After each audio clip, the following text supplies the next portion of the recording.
நீங்கள் பார்த்துக் கொண்டிருப்பது நியூஸ் 21 தமிழ்நாடு செய்திகள்.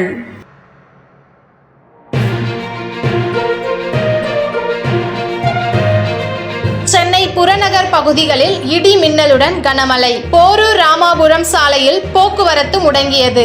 தமிழகத்தில் வருகின்ற 30ஆம் தேதி வரை கனமழை பெய்ய வாய்ப்பு இருப்பதாக சென்னை வானிலை ஆய்வு மையம் தகவல் தெரிவித்திருந்த நிலையில் சென்னை புறநகர் பகுதிகளான போரூர், ராமாபுரம், வலசரவாக்கம், மதுரவாயல், கோயம்பேடு உள்ளிட்ட சுற்று வட்டார பகுதிகளில் மாலையில் இருந்து விட்டு மழை பெய்து வந்த நிலையில் திடீரென கனமழை 1 மணி நேரத்திற்கும் மேலாக இடைவிடாமல் இடி மின்னலுடன் வெளுத்து வாங்கியது. இதனால் பணி முடிந்து வீட்டிற்கு செல்லக்கூடிய வாகன ஓட்டிகள் பலத்த காற்றுடன் வெளுத்து வாங்கும் கனமழைகள் நனைந்தபடி கடும் போக்குவரத்து நெரிசலில் சிக்கி தவித்து செல்கின்றனர். சென்னை புறநகர் பகுதிகளில் திடீரென இடைவிடாமல் பெய்து வரும் கனமழை காரணமாக சாலையில் தேங்கிய நிலையில் வாகன ஓட்டிகள் கடும் இன்னலுக்கு ஆளாகி வருகின்றனர் என்பது குறிப்பிடத்தக்கது. நியூஸ் 21 செய்திகளுக்காக திருவள்ளூர் மாவட்ட செய்தியாளர் சரவணன்.